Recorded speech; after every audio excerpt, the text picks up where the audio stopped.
Good evening, ladies and gentlemen. How are we getting on? So, it's here at long last, the completed tour for my Starlight Drive In prison. Hope you'll all enjoy it very much. Let me know what you think in the comments. Hit those buttons if you'd like to, and let's get stuck in.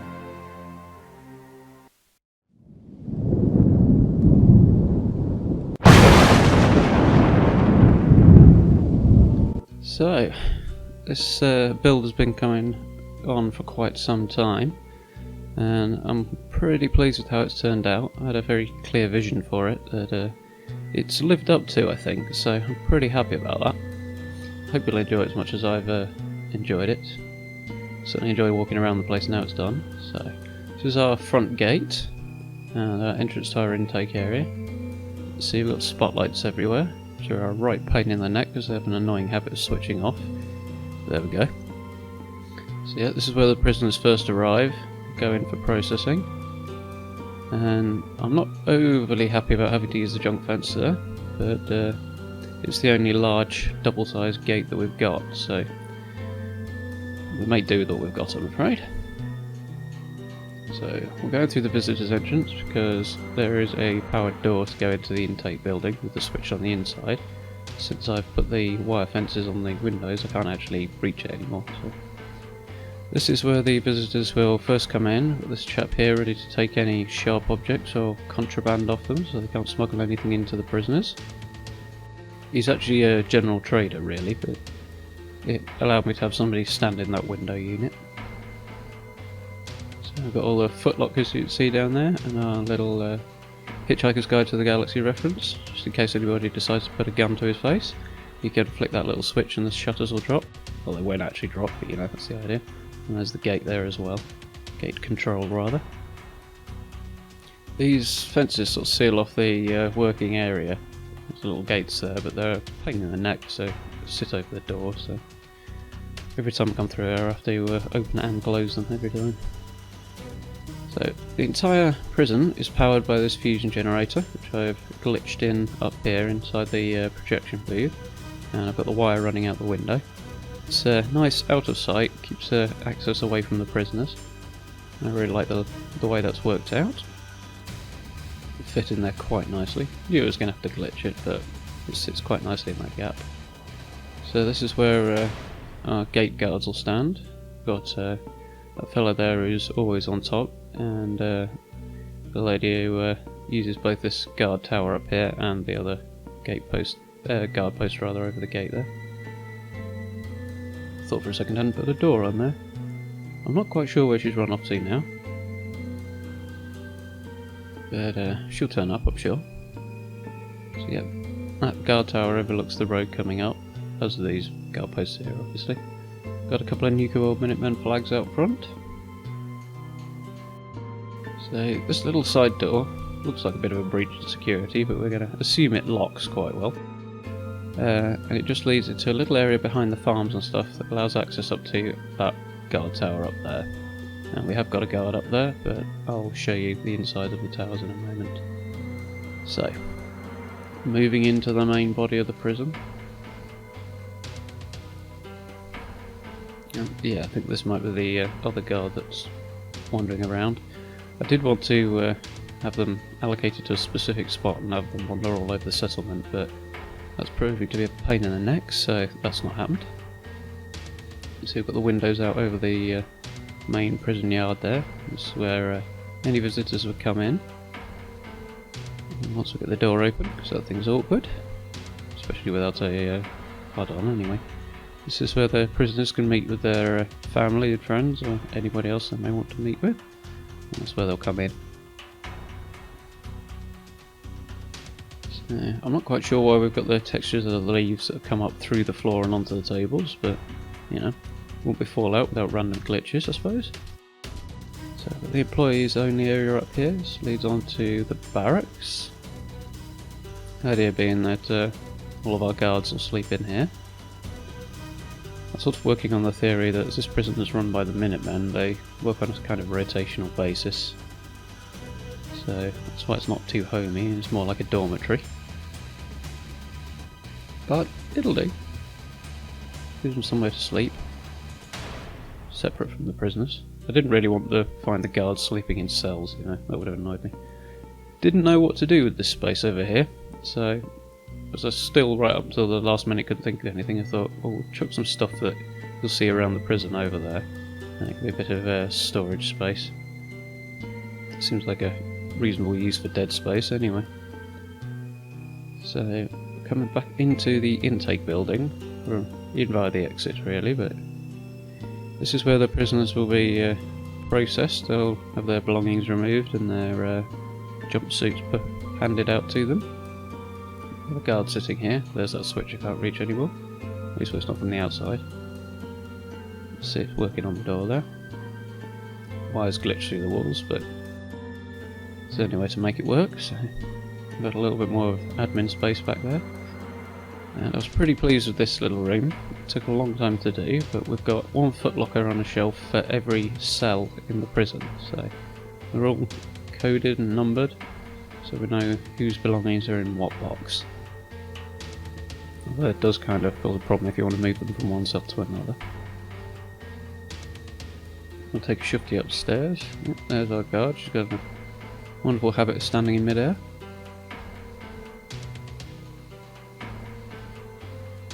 This is where the warden's receptionist, stroke guard, would normally wait.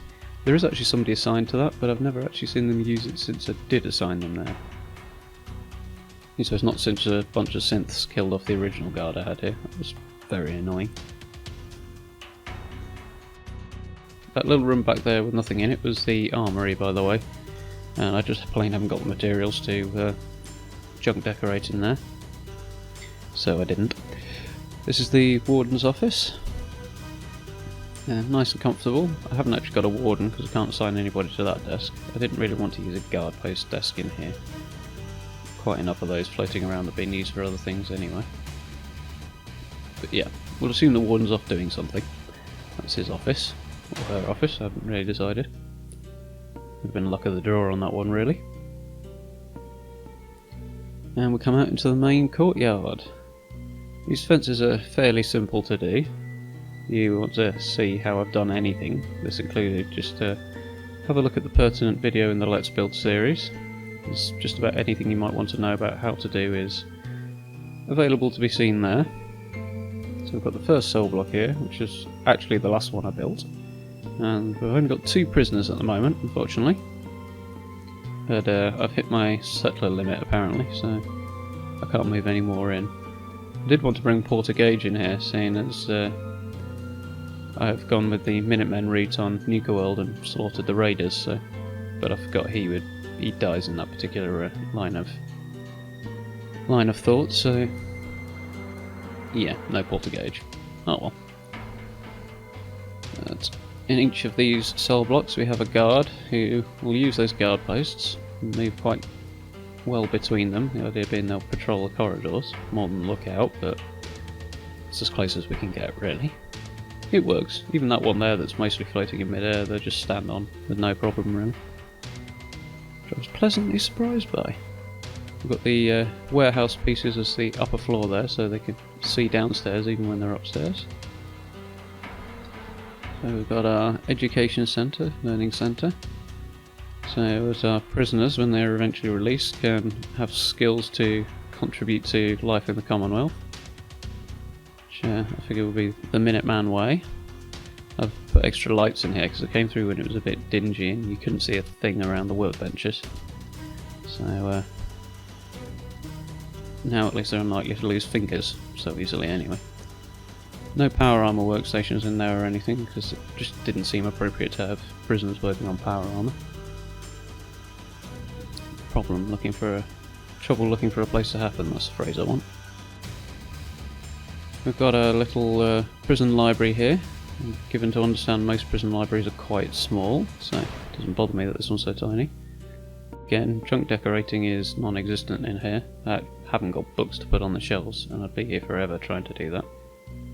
If I feel up to it once the mods drop, I may come back with OC Decorator, we'll see what happens.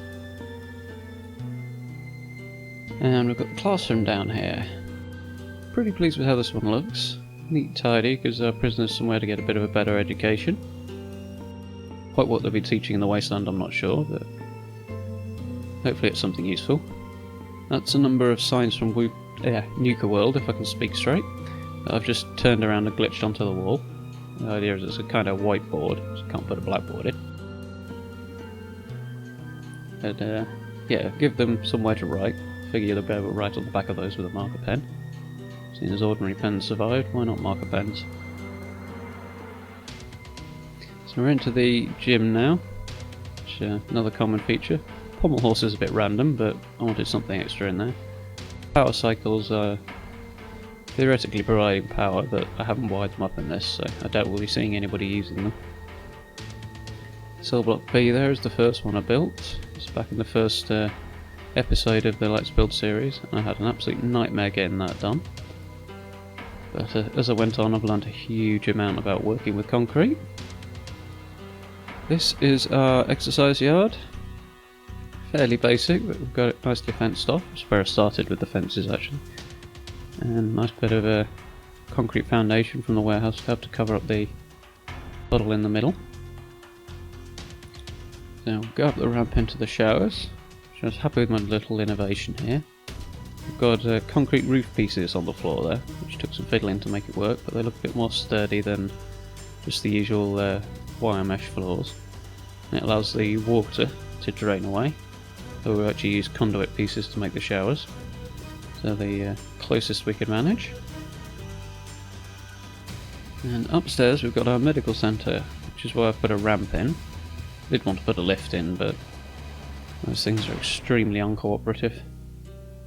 I like the idea, they're great, but they're a pain in the neck. So technically the doctor is providing defence, but we can pretend. We've got our little operating theatre in here. It's a bit dingy, but you can see where you're working.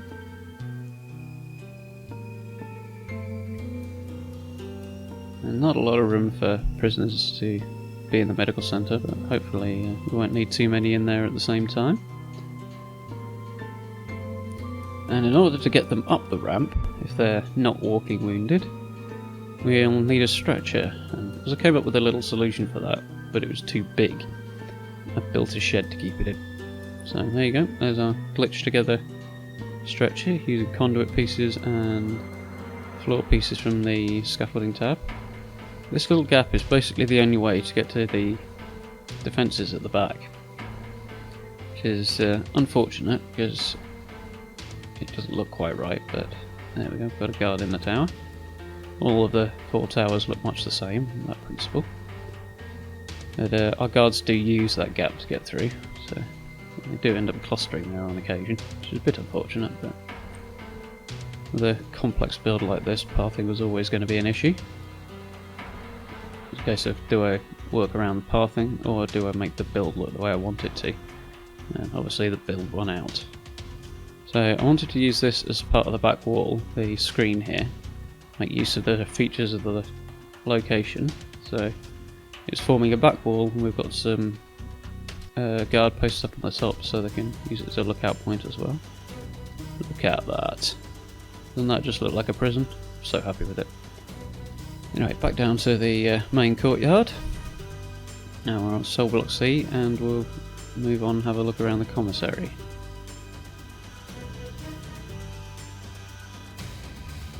So both floors are much the same, and because I've used bars to create the counter there, I've covered up the word on the front with the employee only signs, but because it doesn't really make sense to have a bar in a prison.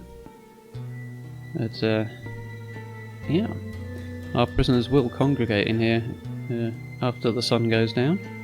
Our guards do as well, I think, but not so much now that they've been properly assigned.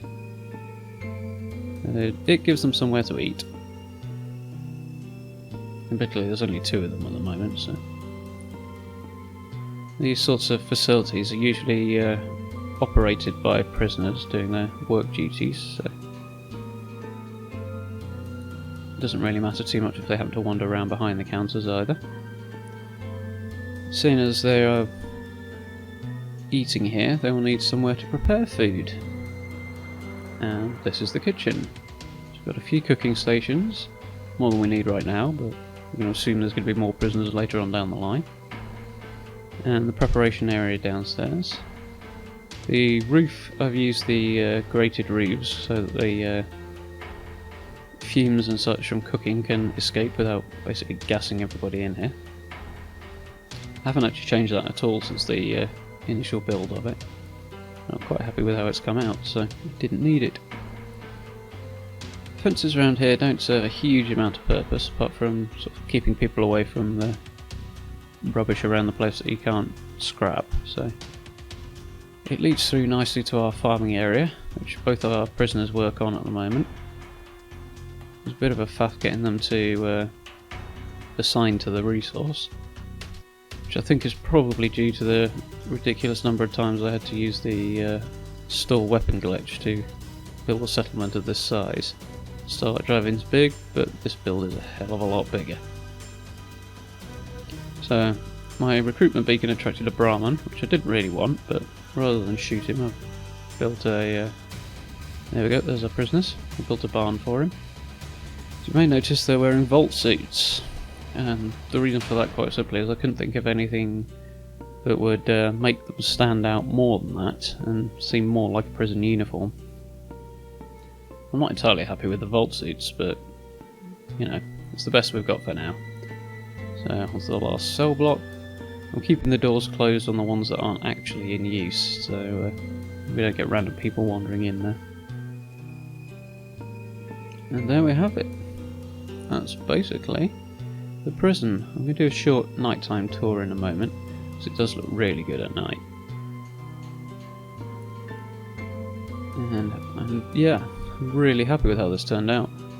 For a long old while there, it was hard to see whether or not it was going to match up to the picture I had in my head, but it definitely has. Okay, I can get a bit of an idea of what the walls look like there.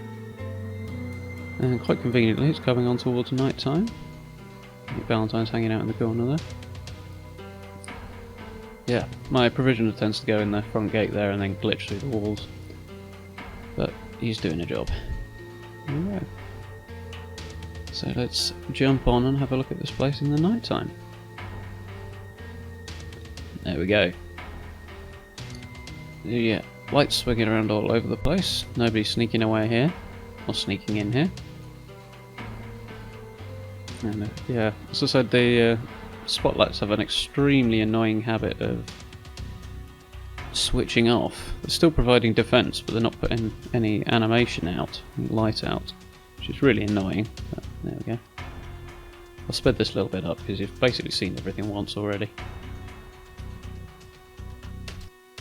Have a quick shifty around here to see what's what. Can't imagine that'll get a lot of use at night, but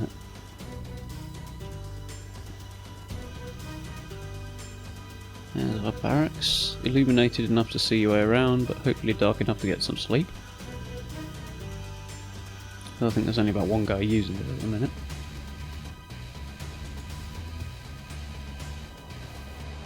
It's the entrance yard.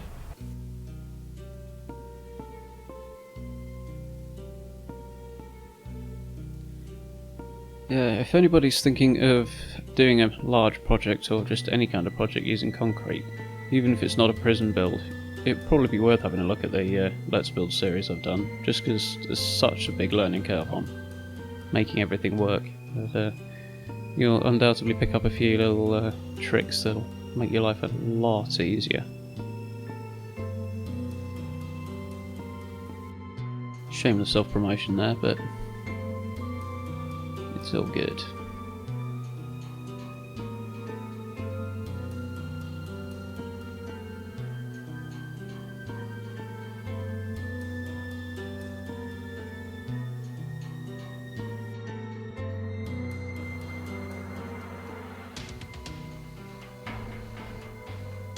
Well, this sort of brings us on towards the end, so thank you very much as always for watching. If you enjoyed this, hit those buttons again, feel free to share it around, leave me a comment down below, let me know what you think. If there's anything you'd like to know how to do, It's probably in the Let's Build series, but if it isn't, or you don't want to wade through because it's only something small, then by all means drop me a little comment and I'll be only too happy to tell you what I did and how I did it and why I did it, so on and so forth. You can follow me as always on social media. I'm on Twitter and Facebook. It's /Xion Games. It's just related to the channel and everything going on there. So I hope you will join us over there.